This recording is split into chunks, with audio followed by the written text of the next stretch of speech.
Des fleurs et des fusils. Les fusils fusent. Les fils des filles fuient. Pères et mères partagés par le désir de vivre dans la source. Ivre de cette course au fusil, fuir et trouver des ressources pour aplatir. Finir avec ces troubles, sortir des autres troubles. Mais ce sont ces troubles qui se dédoublent dans ces fuites de ces exils et de ces périples. C'est dans ces longues marches que s'allongent et que se plongent ces songes qui rongent père, mère, fils et filles en fuite de ces fusils qui bourdonnent, ronronnent et claironnent.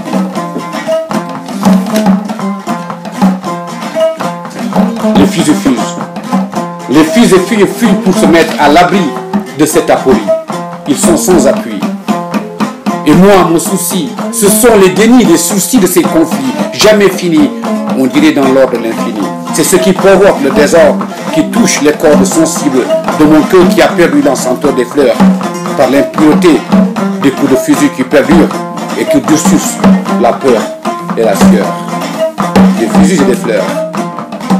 Des coups de fusil qui poussent de partout et qui repoussent ces fleurs qui devaient peupler les cœurs des ouvriers. Sauf les lieurs, et c'est sans pudeur. Moi je pleure ces heurts, ces meurtres. Tous paraissent neutres alors qu'on encaisse la stupeur de cette terre de nos ancêtres. Devenir imperméable aux fleurs, elles se déclinent de les accueillir car plus personne ne veut les accueillir. C'est le recueil de ces mines qu'on y place et qui les remplace. Des fusils et des fleurs. C'est cet abus de la force du malheur qui enfonce même les plis féroces et qui se renforce par l'usure, la coupure, la rupture. Mais saisis que ni le fusil, ni la mine, ni le char, ni la roquette n'est pas un fils ou une fille biologique de cette terre, désormais laissée aux jachères.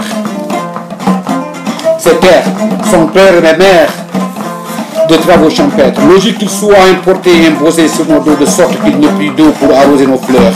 Ces fleurs qui se muaient en céréales et ont sourié, c'est l'idéal qui s'est commuté avec le paradoxe. Comme dans la relation pyramidale féodale, les classes deviennent banales. C'est l'étranger du passé qui sévit dans la complexité du présent. Un présent toujours récent. C'est le récital de ces événements, toujours réincarnés, mais jamais identifiés. Des fusils et des fleurs. C'est le retour, ma nostalgie. Le retour dans mon cours. Le retour de ces fleurs qui se muent en céréales, idéal contre la faim. C'est ce qui les rend sereins, mais jamais par ce pain qu'on est enclin à leur donner après les fusils et le déclin. On dit que c'est le destin, non, juste un malin plaisir pour certains, enclin au festin fustigeant l'humain et le déclin. Des fusils et des fleurs. On veut la vraie valeur de la terre, des ancêtres, les travaux champêtres, les fleurs qui œuvrent contre la faim. Mais jamais ce pain, soit béni, soit maudit. Des fusils et des fleurs. Oui, des fleurs qui éliminent et laminent ces mines. Yes, I. Bakarba Daouda Gueye, Yakuba Mané et Kumba Tosh.